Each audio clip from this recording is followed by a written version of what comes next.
What we're doing is we're heralding, announcing the coming of the next world, the coming of righteousness, the establishment of a righteous kingdom and the proper people that belong in it. Revelation 14. And I looked, and lo, a Lamb stood on the Mount Zion, and with him 144,000, having his Father's name written in their foreheads.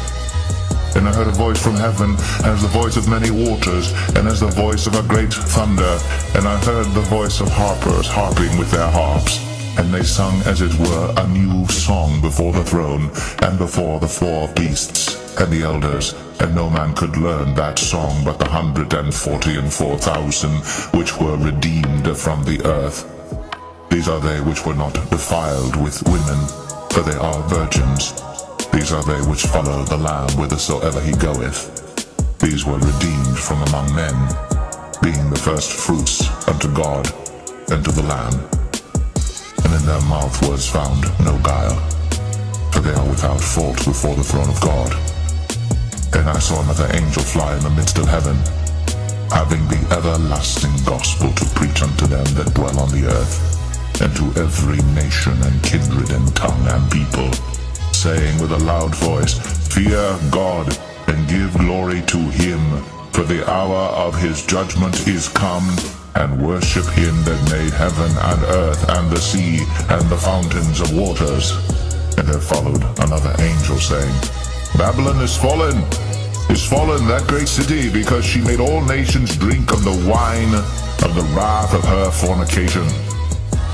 And the third angel followed them, saying with a loud voice, If any man worship the beast and his image, and receive his mark in his forehead or in his hand, the same shall drink of the wine of the wrath of God, which is poured out without mixture into the cup of his indignation, and he shall be tormented with fire and brimstone in the presence of the holy angels and in the presence of the Lamb. And the smoke of their torment ascendeth up forever and ever, and they have no rest day nor night, who worship the beast and his image, and whosoever receiveth the mark of his name. Here is the patience of the saints. Here are they that keep the commandments of God, and the faith of God.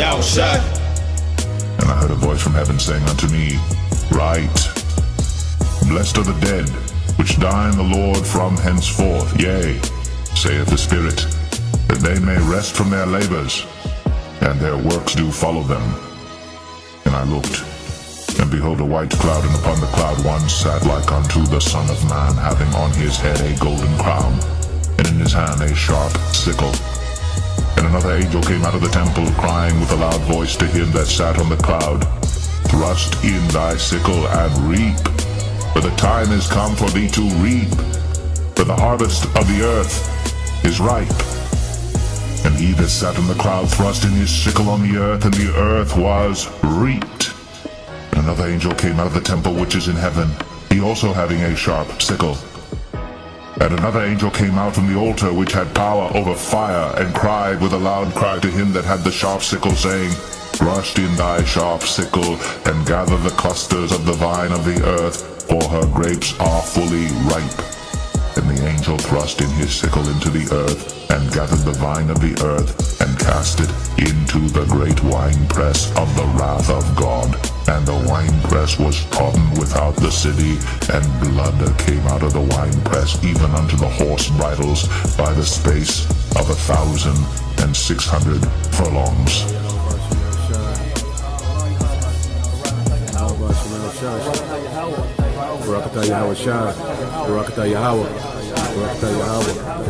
So what we're doing is we're heralding, announcing the coming of the next world, the coming of righteousness, the establishment of a righteous kingdom and the proper people that belong in it.